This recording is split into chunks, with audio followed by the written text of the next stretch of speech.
Kisah Nabi Muhammad Sallallahu Alaihi Wasallam, pertemuan dengan pendeta Buhairah. Seiring bertambahnya usia Muhammad, sifat-sifat kenabiannya mulai tampak. Oleh karena itu, masyarakat Mekah memberikannya gelar Al-Amin, yang berarti amanah, jujur, dan dapat dipercaya. Kehadirannya sebagai penerus dari Nabi Isa alaihi salam telah terdengar di kalangan para ahli kitab dan orang-orang Yahudi, bahkan sampai ada yang berniat untuk menghabisi nyawa Muhammad. Akhirnya dengan izin Allah Subhanahu wa Ta'ala, Muhammad berhasil lolos dari incaran orang-orang Yahudi melalui perantara pendeta Buhairah. Abu Thalib merasa bersyukur diberikan amanah merawat Muhammad. Beliau sangat menyayangi Muhammad melebihi anaknya sendiri. Begitu juga dengan Muhammad yang merasa dirinya aman dalam penjagaan Abu Thalib. Wahai Muhammad, engkau benar-benar anak muda yang sempurna. Hatimu bersih karena tidak suka bermaksiat seperti teman-teman seumuranmu. Semoga firasatku ini benar, kelak engkau akan menjadi orang besar. Mekah sedang dilanda paceklik panjang. Kehidupan terasa semakin sulit. Orang-orang mulai mengeluh karena keterbatasan air dan bahan makanan. Mereka pun mengadu kepada Abu Thalib selaku pemimpin kaum Quraisy setelah meninggalnya Abdul Muthalib. Wahai Abu Thalib, lihatlah daerah sekitar kita ini. Tanahnya kering dan tandus. Panen diramalkan akan gagal jikalau hujan tak kunjung turun. Padahal hanya ini yang kami andalkan untuk hidup sehari-hari. Kami mohon engkau berdoa kepada Tuhan agar menurunkan hujan. Aku dapat merasakan kesedihanmu, wahai saudaraku. Sekarang marilah kita terus berdoa tanpa henti kepada Tuhan pemilik alam semesta. Tiba-tiba Abu Thalib teringat kepada keponakan kesayangannya. Beliau berpikir jika mengajak Muhammad, maka doa penduduk Mekah akan dikabulkan. Karena Muhammad adalah orang yang paling bersih hatinya dan jauh dari dosa. Wahai Muhammad, ikutlah dengan paman. Kita akan meminta kepada Tuhan untuk menurunkan hujan agar tanah-tanah kembali subur. Baik, Paman. Abu Thalib menempelkan punggung tangan Muhammad ke dinding Ka'bah seraya berdoa. Tak berselang lama, tiba-tiba mendung datang dari berbagai penjuru langit dan hujan turun dengan derasnya. Hujan! Hujan! Hujan! Hore! Terima kasih ya Allah, Engkau telah menurunkan hujan yang penuh berkah kepada kami. Ketika musim panas datang di tahun 582 Masehi, Abu Thalib berencana untuk melakukan perjalanan dagang ke Syam. Muhammad yang mengetahui rencana pamannya itu memaksa untuk turut serta, padahal usianya masih 12 tahun. Wahai Paman, bolehkah aku ikut berdagang denganmu? Tidak untuk saat ini ya nak. Perjalanan ke Syam sangat jauh dan melelahkan untuk anak seusiamu. Jika Paman pergi, aku akan sendirian di sini. Lalu kepada siapa aku berlindung jika sesuatu terjadi kepadaku? Insya Allah, aku mampu melewati perjalanan yang panjang. Aku boleh ikut ya, Paman? Mendengar alasan Muhammad membuat Abu Thalib berpikir. Beliau kemudian berbalik badan dan mengiyakan permintaannya. Baiklah, engkau boleh ikut bersama kami. Senang kan?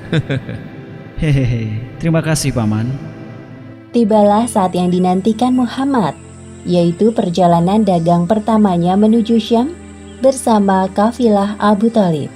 Jalur yang mereka lewati adalah jalan kafilah barat, yaitu menyusuri Laut Merah, Madian, Wadi Al-Qura, Hijr, dan kota Busra. Bagi para kafilah dagang, Busra merupakan pusat perdagangan yang ramai sebelum tiba di Syam. Di daerah ini pula, ada seorang pendeta yang terkenal bernama Buhairah. Kafilah Abu Thalib memutuskan untuk beristirahat sejenak tak jauh dari rumah ibadah milik Buhairah. Sementara itu di kediaman Buhairah. Aneh sekali, awan itu terus mengikuti kafilah dagang itu. Seakan-akan menjaga mereka agar tidak kepanasan. Tapi siapa yang harus dijaga? Aku harus mengundang mereka untuk memenuhi rasa penasaranku. Wahai pelayan, aku perintahkan kalian untuk membuat makanan yang lezat dalam porsi besar. Kita akan kedatangan tamu-tamu istimewa. Baik, Tuan. Biasanya Buhairo tidak tertarik dengan kafilah dagang yang lewat. Namun kali ini ada yang berbeda. Selamat datang di Busro, wahai kafilah dagang yang sedang istirahat. Tanpa mengurangi rasa hormatku, aku ingin mengundang kalian semua untuk makan bersama di rumahku. Tentunya, aku telah menyiapkan banyak hidangan untuk mengisi kekosongan perut kalian. Wah, sungguh mulia niatmu wahai rohib. Padahal sebelum ini kami sering lewat rumah ibadahmu. Namun perlakuanmu kali ini sungguh ramah. Apa hari ini istimewa bagimu? Ya, dan kalian semua adalah tamu istimewaku. Ayo, mari masuk ke dalam. Semua orang kecuali Muhammad masuk ke dalam rumah Buhairo. Hal itu dikarenakan tugasnya menjaga perbekalan kafilah. Setelah mengamati para tamunya, Buhairo merasakan ada kejanggalan. Wahai saudaraku, semua makanan ini sungguh lezat. Semoga kalian menyukainya. Namun, apakah semuanya telah hadir di sini? Engkau tenang saja Buhaira. Perut kami cocok dengan jenis makanan apapun asalkan halal. Untuk keamanan perbekalan, kami ada satu anak laki-laki menjaga di luar. Para kafilah itu saling berbisik-bisik. Mereka mulai membicarakan Muhammad. Kasihan sekali anak muda itu. Ajaklah kemari menikmati hidangan istimewaku. Tenang saja, aku akan perintahkan pelayanku untuk menjaga perbekalan kalian. Baiklah, aku akan memanggilnya. Buhairo memperhatikan Muhammad dengan seksama dari ujung kaki hingga kepala. Setelah selesai makan, barulah kemudian Buhairo mengajak Muhammad berbincang. Wahai anak muda, kemarilah, aku ingin berbincang denganmu. Apa yang hendak Tuan tanyakan kepadaku? Insya Allah, aku akan menjawabnya. Tanpa sedikit pun menyia-nyiakan kesempatan, Buhairo menanyakan banyak hal kepada Muhammad, seperti postur tubuh sampai posisi tidurnya. Setelah melihat tanda kenabian di punggung Muhammad, Buhairo menghampiri Abu Thalib. Apakah Muhammad itu anakmu? Iya, dia anakku. Engkau berbohong. Dia tidak pantas memiliki ayah yang masih hidup. Iya, kau benar. Maksudku, dia anak saudaraku yang aku rawat seperti anakku sendiri. Adikku dan istrinya telah meninggal dunia beberapa tahun lalu. Ketahuilah, keponakanmu itu adalah nabi terakhir penerus Isa alaihissalam. Ialah utusan Allah bagi penduduk bumi. Hah? Dari mana engkau mengetahui hal itu? Wahai Buhairo, tunjukkan padaku buktinya. Kemudian Buhairo menjelaskan tentang pengetahuan yang dimilikinya. Sebenarnya, sejak kalian tiba di Aqabah, tidak ada bebatuan dan pepohonan pun, melainkan mereka tunduk bersujud. Mereka tidak akan sujud, melainkan kepada seorang nabi. Aku bisa mengetahuinya dari tanda nubuah yang berada di bagian bawah tulang rawan bahunya, yang menyerupai buah apel. Kami juga mendapatinya di dalam kitab kami. Mendengar apa yang disampaikan oleh Buhairo, raut wajah Abu Thalib mendadak berubah dari bahagia menjadi cemas. Lalu apa yang harus aku lakukan sekarang? Saran dariku, kembalilah ke negeri asalmu. Di sini tidak aman, terlebih lagi Syam. Aku khawatir orang-orang Yahudi yang telah mendengar berita ini sedang mengincar keponakanmu itu. Segera saja Abu Thalib menyuruh beberapa pemuda yang ikut bersama rombongannya untuk menemani Muhammad kembali ke Mekah.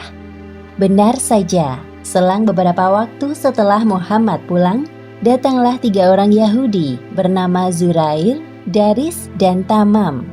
Mereka menanyakan tentang anak muda dengan menyebutkan ciri-ciri seperti Muhammad. Aku tidak mengerti apa maksud pembicaraan kalian. Tidak ada anak muda yang singgah kemari. Hanya sekelompok kafilah dagang yang terdiri dari para laki-laki dewasa. Sudahlah Buhaira, jujur saja kepada kami. Engkau pasti juga telah mengetahui tentang kedatangan anak muda utusan Tuhan itu, bukan? Wahai saudaraku, anak muda itu bukan orang sembarangan. Ada Tuhan Allah yang menjaganya. Dengarkan aku baik-baik. Kalian tidak akan menang melawannya jika memang tujuan kalian untuk menghabisinya. Sudahlah, bendam niat buruk itu dalam-dalam. Untuk apa kita melukai tangan kita yang suci ini demi sesuatu yang buruk, saudaraku? Setelah mendengarkan penjelasan Buhairo, para ahli kitab itu membatalkan niat untuk mencari dan membunuh Muhammad. Di kota Mekah, Muhammad tumbuh menjadi seorang pemuda yang nyaris sempurna. paling terhormat dari segi nasab, paling mulia akhlaknya, paling baik tutur katanya, paling jauh dari keburukan pergaulan orang-orang Mekah. Sehingga semua orang menjulukinya Al-Amin, karena Allah Subhanahu wa Ta'ala mengumpulkan padanya segala hal-hal baik. Demikianlah akhir kisah pertemuan Muhammad dengan pendeta Buhairah. Hikmah yang dapat kita ambil dari kisah ini adalah Allah Subhanahu wa Ta'ala memberikan perlindungan kepada Muhammad dari kejahiliahan penduduk Mekah dan orang-orang Yahudi, bahkan sebelum beliau diangkat menjadi nabi. Hal ini sesuai dengan janjinya sebagai Tuhan Maha melindungi orang-orang yang beriman. Wallahu a'lam bishawab.